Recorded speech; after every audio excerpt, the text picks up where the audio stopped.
Hello and welcome to this rather impromptu spoiler video with me, Rebecca Gillard, and joined as always by Richard Walker. Hi. Hello. And we have got a source who received a spoiler card but isn't able to spoil his spoiler card.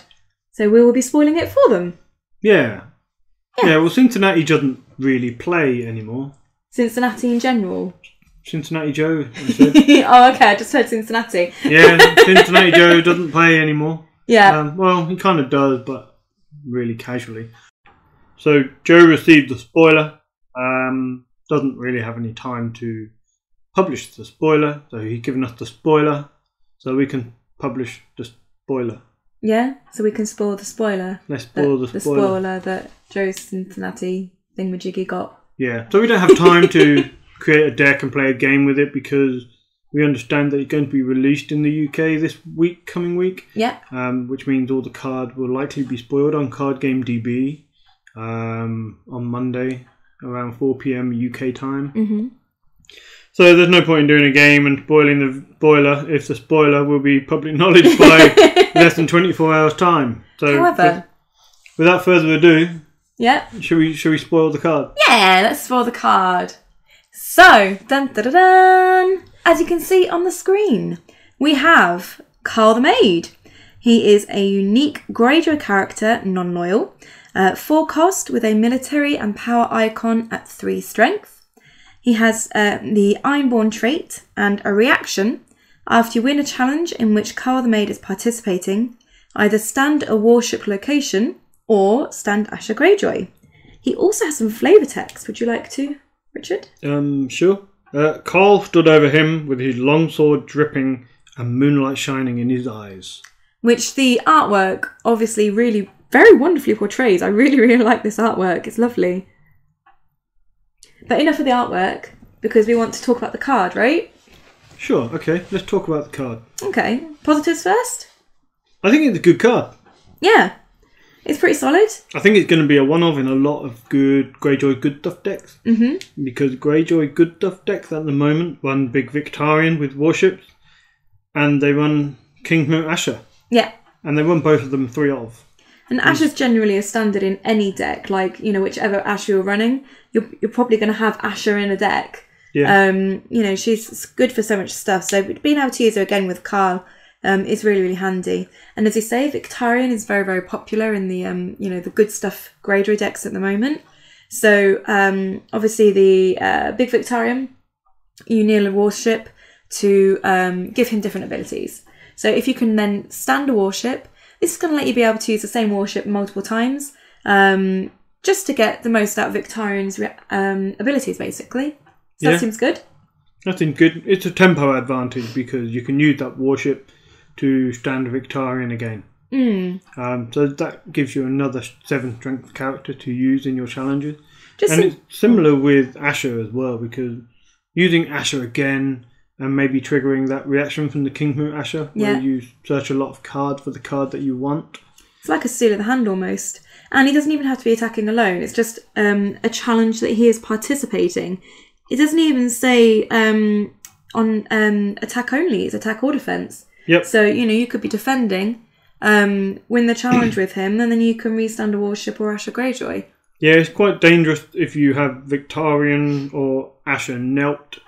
And your opponent can't chump challenge you if Carl the Maid can win. If you have Iron Fleet Scouts or whatever and Carl the Maid standing, then it's hard for them to chump you because you can win the challenge, trigger him, stand Asher or Victarion. Yeah. I'm also just trying to think, are there any warships that you kneel to do their effect? Yes. What have we got? We've got the Iron Fleet... No. Iron Fleet Scouts, yeah. But the big one is the Silence. Ah, That's been spoiled, so it's 4 cost. You kneel it to put a warship into play, and then you can stand Euron. With Carl the Maid, you can restand the Silent because there's no limit on what warship you may stand. Yeah. And you trigger the Silence again. So that gives you tempo advantage if you have Euron on the board. Yeah. And it also gives you economy advantage because you're putting in warships for free. That seems really good, actually. So he can work with versions of Euron, he can work with Big Dick Vic, and he can work with Asher Greyjoy. So I'm sorry, just rewind ever so slightly. Have you never heard that nickname for him? Big Dick Vic? Yeah. No, I'm not. He's 7 strength, he's huge, and he's waving a massive axe. A massive axe. Yeah. Okay. No, I've not had this discussion with anybody yet. I feel like I've missed out. Well, now you know. Now I know. Okay, that was illuminating. So that's pretty cool. Yeah. He's Ironborn, which worked with a lot of Ironborn stuff because the new Asher that's been spoiled. I can't really remember what it did, but I think it did something with Ironborn. Was it? I think so. I don't really remember it, but people will comment, I'm sure. People will remind you. And then also, of course, because he's Ironborn, it does mean that if he dies for whatever reason, you're running damp hair, you are able to go and grab him back. Yeah, he can come back. Negative side, so... Okay, well, if you're not running Euron Silent, if you're not running Vic and the Warship, and if you're not running Asher, then he's overcosted for his icons. Because he had no keyword, and he just then a blank icon with 3 strength and 2 icon, and you're paying 4 for that. So you're overpaying if you have none of those.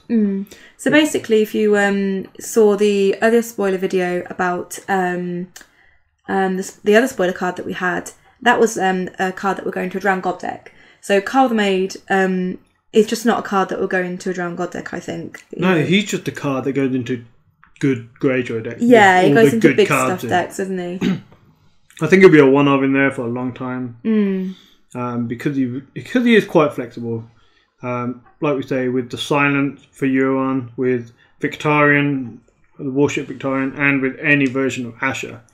Another interesting thing is because he isn't loyal, you could actually banner him into Barra, because they have a few warships now, so you might be able to use his ability with the warships in Barra. Baratheon do have some warships. They're not very good, but yeah. Might start building it up. You could. The other thing to be careful of with him, though, is obviously at full cost, he is wardable. However, I guess the bonus being that Stark aren't going to get anything out of him.